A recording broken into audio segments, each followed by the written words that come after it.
trong công hi mizo pathian ring tu masate mizo rama chuan ring tu masate mi in an ko ta an ning an phuasa thumoi de mai pathian thu oi tin an soi thina moi ko mai chuan chumi mong chuan pathian thu zero ho kan tumanga pathian thu te kan siaranga zanina ian kan ti ngai vak lok kan thu pui sil fia thei tur la ka thanga chu nula vanal siat sangin min sak do da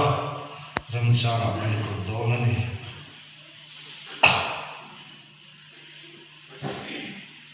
pathian thu emun yami kan siaranga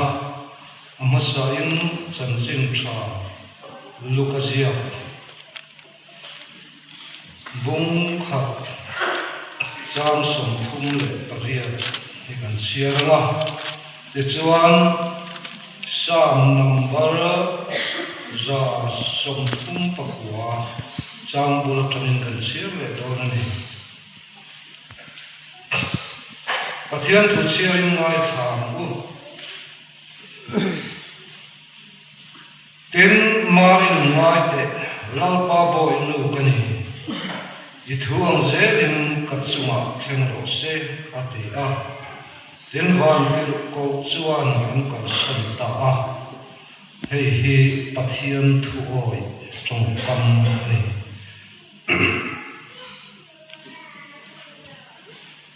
sam za som thum pakwa chang bul tanin olalpa nangin takin ni en chuaka ni seta nangin ka thut te ka din hi i thina ka ngai tu na hi lat atang po in i thiam thi ka kalle ka mu hi mi en mun thina ka dan zong hi i ve ka ngai te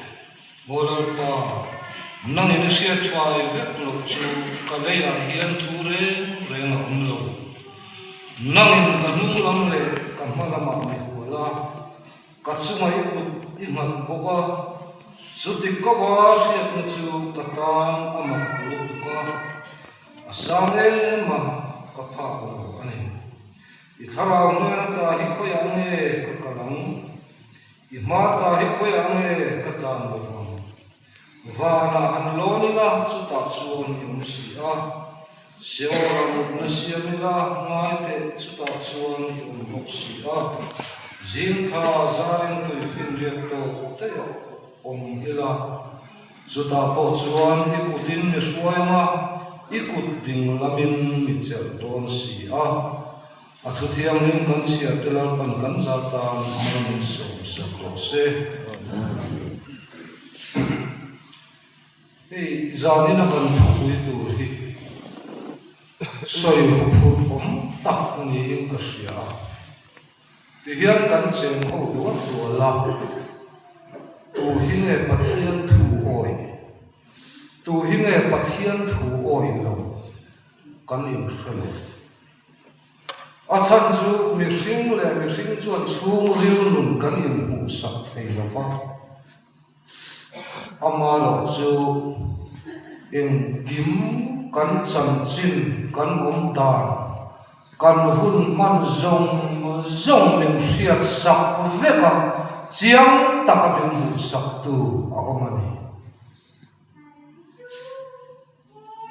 nula vanal hriat sangi pathian fakla saturin somila ahla thuringun takin ma ni din mun ngai tu chungin ngai thak thep kan tum don ya lak som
Pathian kan suai na in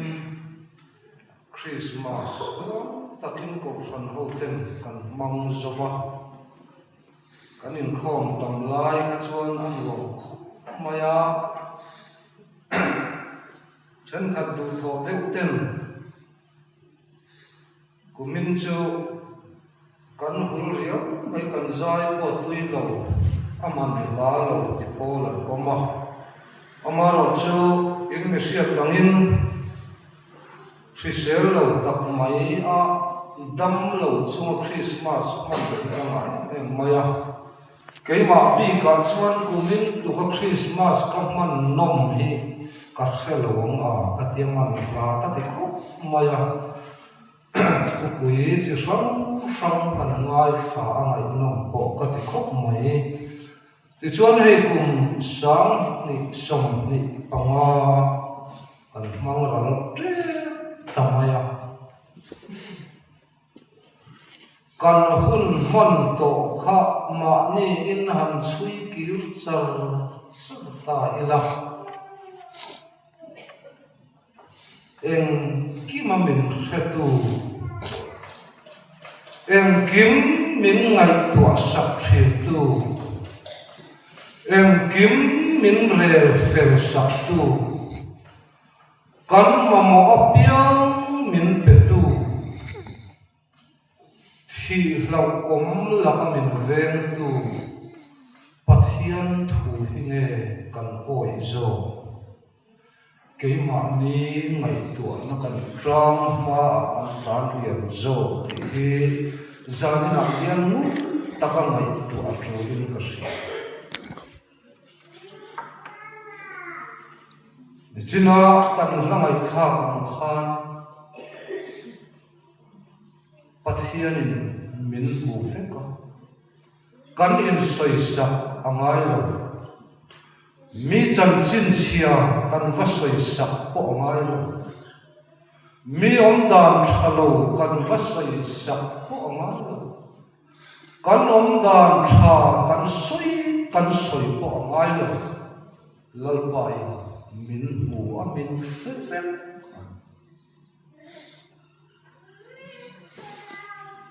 chu wangin kan zawai mai he pathian thu oi hi kan mamo pe pathian thu oi lut na te athat na te hi thil chi song mi hring chi song Bible in alam tar langa chu matong chuan tam tak kan pathian thu oi lo poesia po tam tak kan tun lai chu tiang zong hian ka ril ru ngai tua na te hi akal thina pathian rin kan tum dan te athu oi kan tum dan te anung zui kan tum dan te kan du chang kam tama ma em o hikati ma se kan pathian chan dam nai chumo mi mo pe siat thiam thei ani mi finger tan po siat thiam thei mi mo pe tan po siat thiam thei ani Zawang pathian in chandam na min buat sai sak hi ajang kang lutuk lem lovai kan pha to ka yana in chok mai ani ti kan siat fo apoi mo kho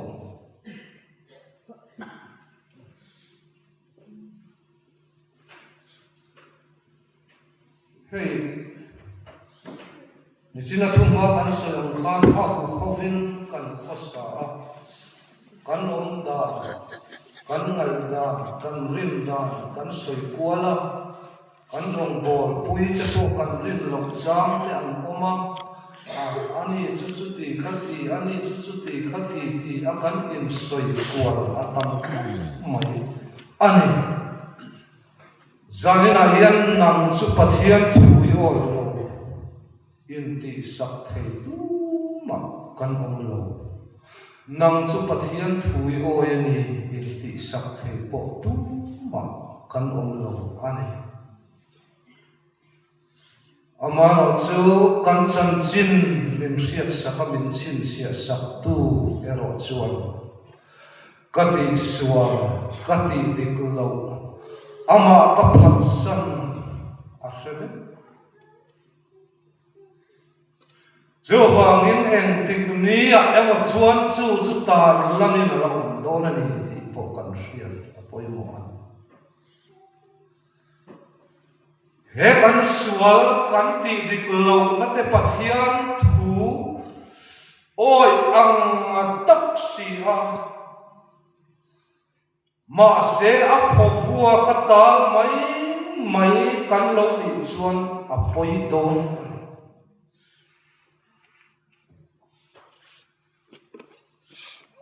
Samuel pakhat na khan en tin nge kan hu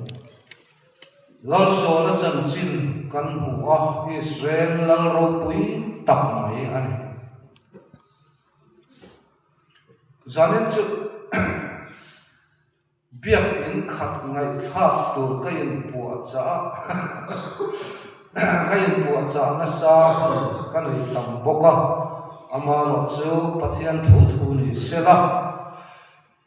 lal ro pui tak mai ani amaro chu thil ati kulo maya Samuela pakhat na bung som panga chang som pani chowa khan kan huwa tin Samuel chuan lalpa thu zum chu alom angin ha ra thil hlan tele in thoi na te hi alom ni ngai te in thoi na ai thu oi na chu a thazo ka beram pathau ai a thu pom chu a thazo ka ni hel na hi ai an thiam na sual te nen a in anga lul na hi milem biak le pathian lem biak luk ani lalpa thu idu lo wangin ani poin lalatan adu tabi lo che ani ti kan hu ani hetia han ngai mai hi chuan so le asipai ten ralan va pe namuna ne na an va chan tuma an thil tum le an ngai dan an cha zom ti an tum dan khathil sualem ni ti mai pala ol khop mai beram pathau thate bong pathau thate an hu kha lalpa van pathian choi moi nan atana hal ral thil lana tan an it ngoi lal so la poem asoi chuak ne kha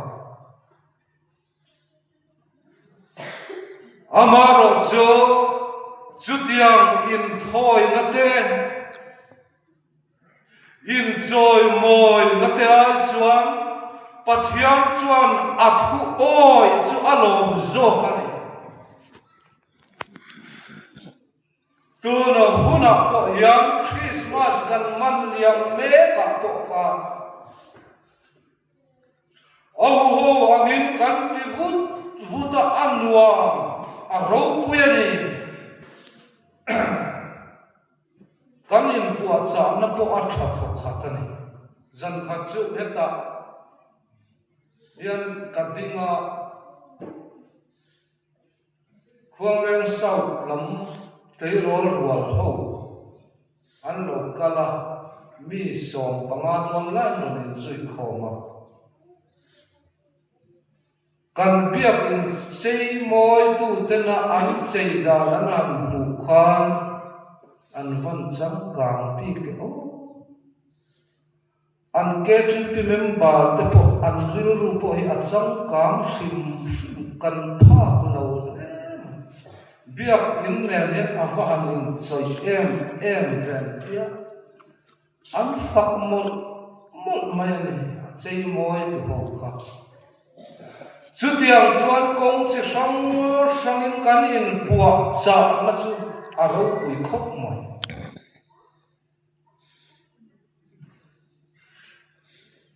ama ero chu lal so la pokha lal pata na ayin puwa cha na kha aro pui khop mai tha vek tu ra thupe ka kha lal pata na in puwa cha na a I em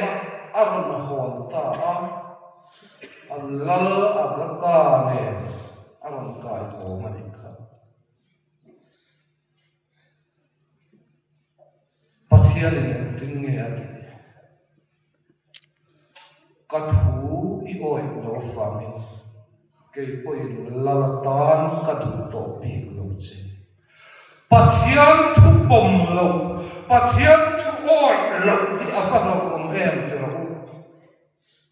pathian thu oi I tumang u atel lo hian kan om thei lo ani atel lo hian kan nung zo lo ani dam lo namang an na kan to chuan ko khan hova min trung trai pui turin pathian ne dam na diu turin kan pe na sathina pathian ne na kan tulu tho tho ma se kan mang an hun savakan pathian ani lovani kan nat nati dam turatan savakan mamo pathian ani lovani ti kan shia chu famin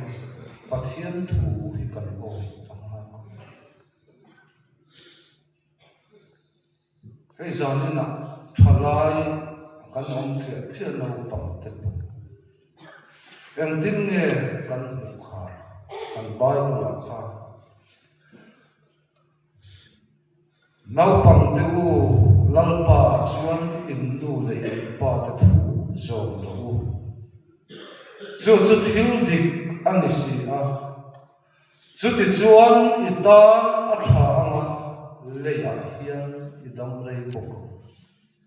he thu hi thu pe tiam nei masak per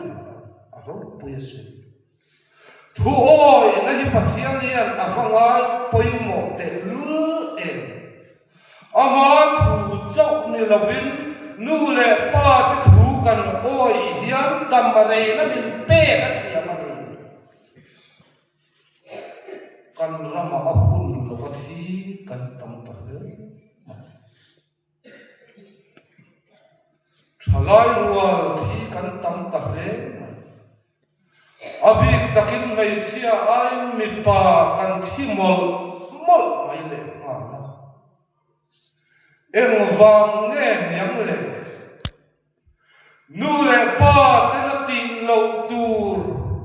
ma ngai na trong kama min sil chu enga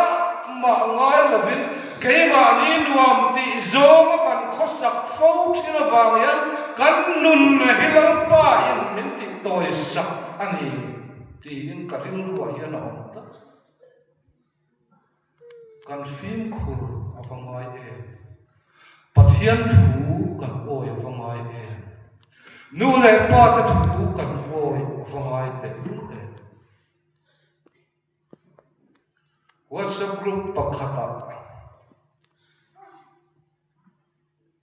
thu kadu mai kachia no maya Africa rama khuan nau pang thu oi thei de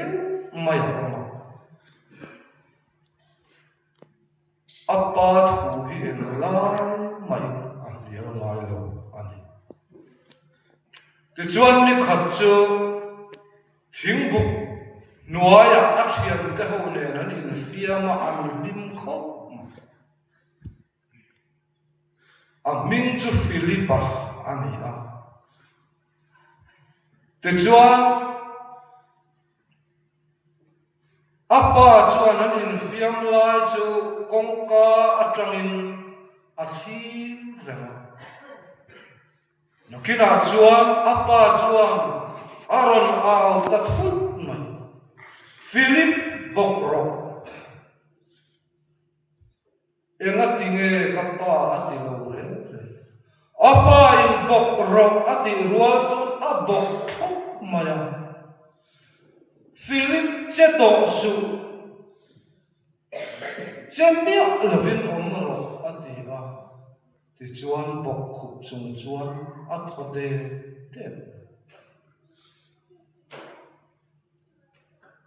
ti khan zoi te in ron tol phei ro le atia zoi te in tol phei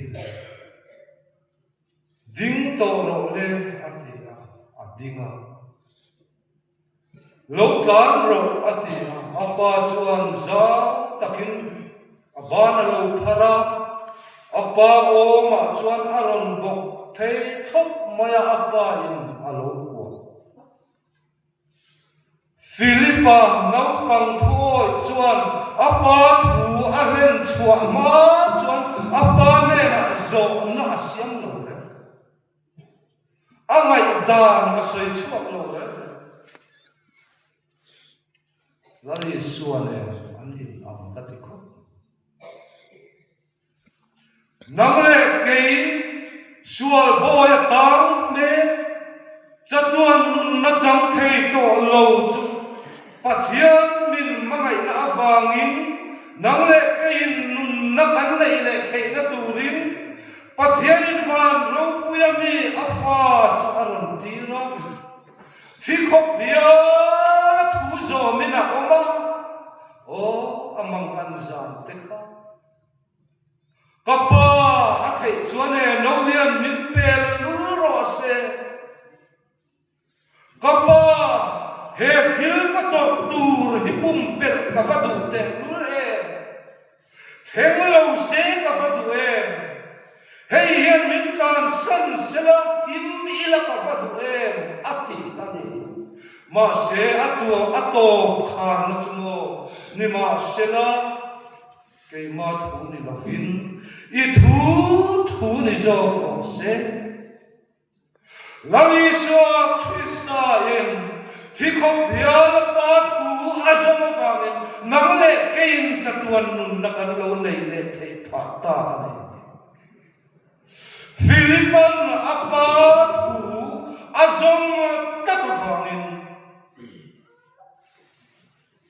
anun chan himin au kein ni chuni ilmo bokro ati rual kan zo na kan zo tang kape lo te po kan ti mai then kan nu le pa te kan chan dan ngai tu hian era nge atu na kape lo kan ti mai the ma se Philippa chuan apa thu ani awangin azom mia anun chan hunau tu chung kwa akan khosak ho na ate chung ko tam tak ten thu cha kan soi dam thei to lova chung kwa kan nui ho thei to lova eng wange pathian thu pe inu le ipa choi moi ro ti ai chon keima ani kan in da sa kan in da poi mo kan in ngai poi mo keima ani thu hi tun tin kan tung thi pathian thu zom lo chumo chung kwa a se om thi chung kwa a him thei lo nui ho na thing ngai lo chu wang nang le ke hian pathian thu oi hi kan va ma mo te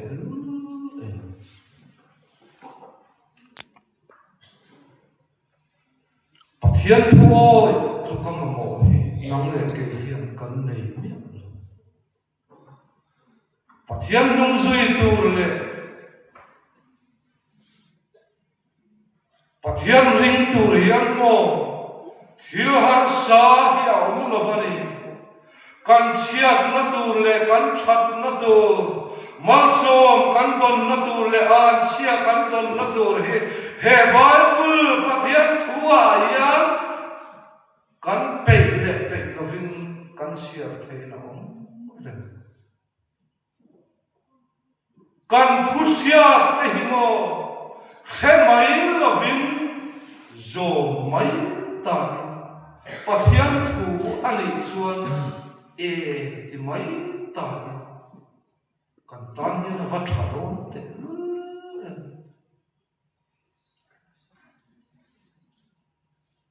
chen khat thi chu kan pang chang ma la tu te pian thar na kan an chang de ka pathiam nu kan an zui chang de ka pathiam ne na chang te le nu le pa ne na chang te mal sum na le du sak na don nga mai te kan du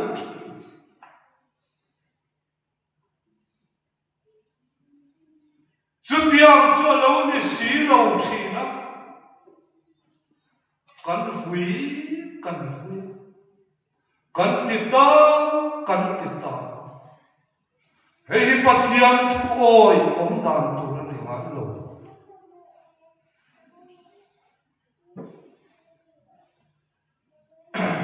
vui ma de mai pathian vui ma de mai pakhat kan tong ve la mai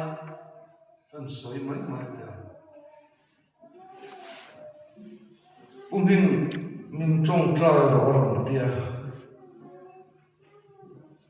nghe kan trong trai chan tur ka tia fa pasali kan ye fa pa vek mai paru hi chuan ka thu hian oi lut tu ka in khom te hi nuam an ti a min joy moi kho mai an ula on po hian no ma se pakhat chu in khom ro ti chuan in khom su ti ang vel ni a zu in su ti chuan zu in ro ti na ang vel ni a ka thu hi enga ma hian ngai lo a sual si a kanun ya be dong pathian yan min mangai lo ni in ka ria ka thei to ka arong ka bol ve na te po hi ka tui to lo fekan ati ani mo ni chun trong trai o kan trong trai ka alu ka vo lampa ka pi hian malso madon na hian irem ruata hian alom thei tlat lo ma zu wangin khongai tu pathian nia kapitan ni ro rel da ni ron thak theng la afa paru chathi na te kharon ti sual la pakhat thal thathei mi lo kharon ti sual thu oron ti that ron ti sual oron ti thathum ta che ka ti pupin ka har chuak ka thu tho lo ti mol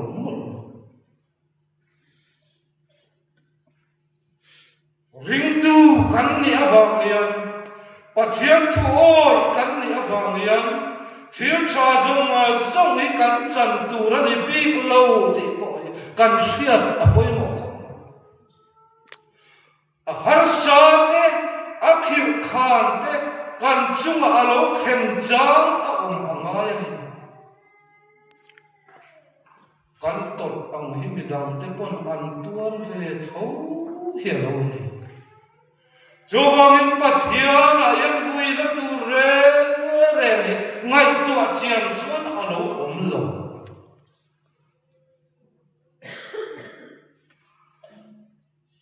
jo wangin kan din mun ne atram hian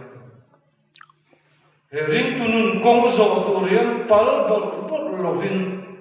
tu na ka om ta ni pathian thu oi ka ni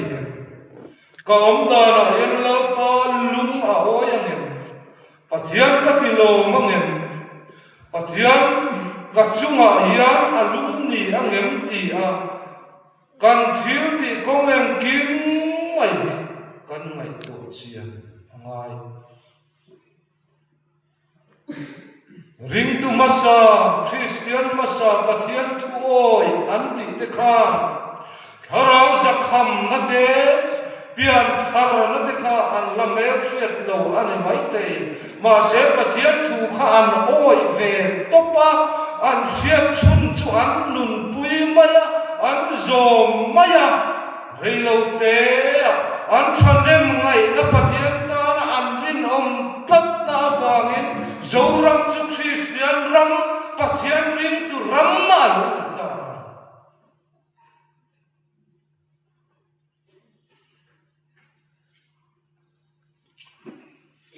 hay tu na tanga rei lo te rong bol tu lan kan ko san kan mang le do na rong bol tu chi sang kan buat chuak le do na ni chu ta chuan pathian ne na kan in hlam le do na ngai tu na tak ne na he kum thar a hian pathian rong kan bol po a thu din ka si rong bol tu in kha da tak kan ni a om kho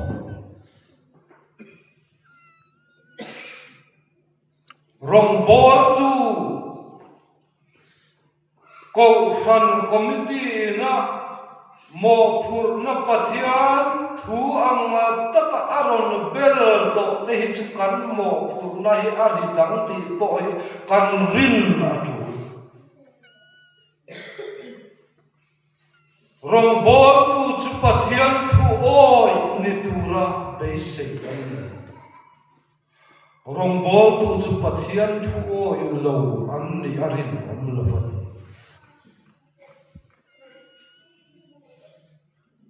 rong bol tu poimo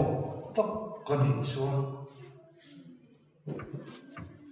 dot ka soi mai te a rem lo va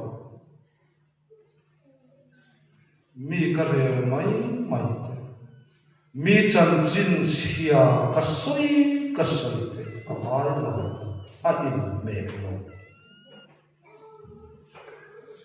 rong bol tu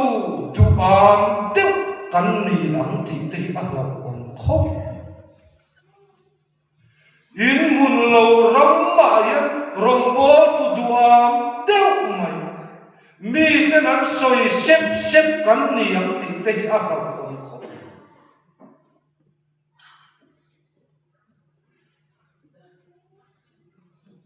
rong bol tu poi sak nei lo teu kan ni ang ti te a lo om kho chu wangin kan nun kan ul ko ngai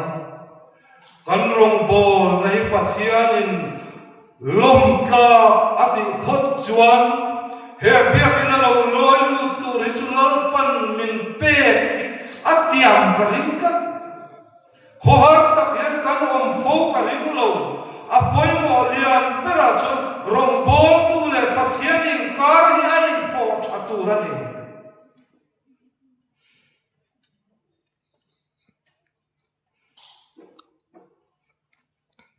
Filipan apa tu oya apa nen athenga apa nen chuan ti tu zong ati zo to nuwa chuan apa nen chuan enge acham ti azo apa chuan an ta enge fiam na chuma khan thing buka khan rulian pui mai nang ma chu tum tu aron wai kha a nang ni in musi lo fa chu wangin bok rok karam te ni fa chu mi ni lo se chuan ka thui oi lo ni la chuan rul kha na chu kang chenga I thi nge una tu he khove sual tam em namuna chen kan ni ti ki reng am kan mer ma pa se ta la yan I chung kwa le a chung kwa hi min ti sia ta tum me ta ni kan nun nai min ti sia ta tum me ta ni chu wangin chu ta chu kan im the na tur chu pathian thu ang je ni ong pathian thu hi oi pathian ne in pol fu thina chu tiang tak chuan he kum thar kan ma chon to hi ma chon ni la chuan afan wam don ama sabera don chun ke yan pathian thu oi tak turin bul kan tran thot te a pathian thu oi lo zong po yan soi don na soi tu ri afan tam te mul mà sẽ căn soi sen đón siêu châu vàng Pathian thôi căn diệt thật amai nang le căn chú qua te căn giờ vai mà hiện căn cổ phần te po hiện căn khổ đau te po hiện căn ram te po hiện Pathian thôi thà là căn diệt amai ato beladan chuan hey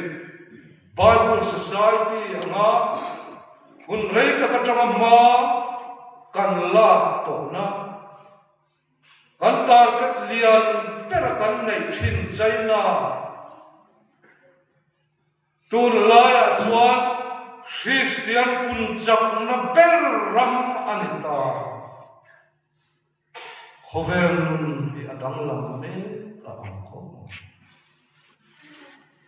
Christian ngaisa atidu da tu te zinga tangin ring tharan lo chuak ta no mai Muslim firfiak hoten ring tuan soi sabdan kan fia masya chung zinga tang chuan almanin nun napo san wil khopa lali su Krista ring an vatam to hemi kai thak laya karil ruwa Pathian thulo ngapsi chia khon tu tele no chi zuar ten van ram an kai khal don cheu ani chu Christian ramahumati kan kha abuanga amaro chu aram pum ang po kan social life han era han khir tak chon ring tu ti atana moi lo ring tu rama yana fatam chu vangin rong kan bol kan ti mek lai hian mi hian Pathian min nei khalang Pathian tu hi min oi khal na salut tu kama kan cham hi a chel tu pa chu vangin he pulpit thu ka soi wang hian kan ngai athatur ani lo eng tin nge kan Bible khan kan bu kha kan Bible alari suange in chiang takin min sir alo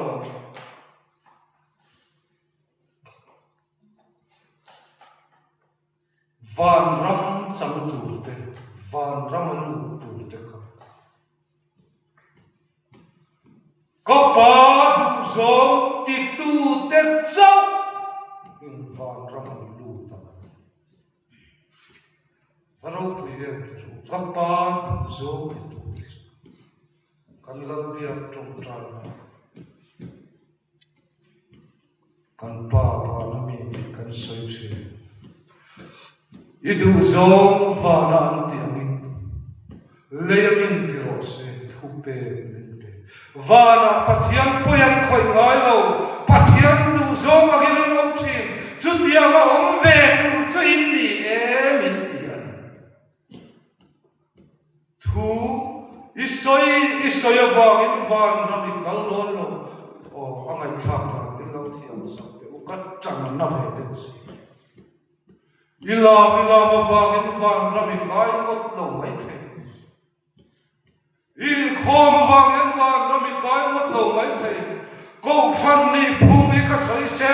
phim ani lo amaro chu Pathian thu oi nya si lo hian rong pol na kan nó sanh tu ang ti po kan lau ten ka chu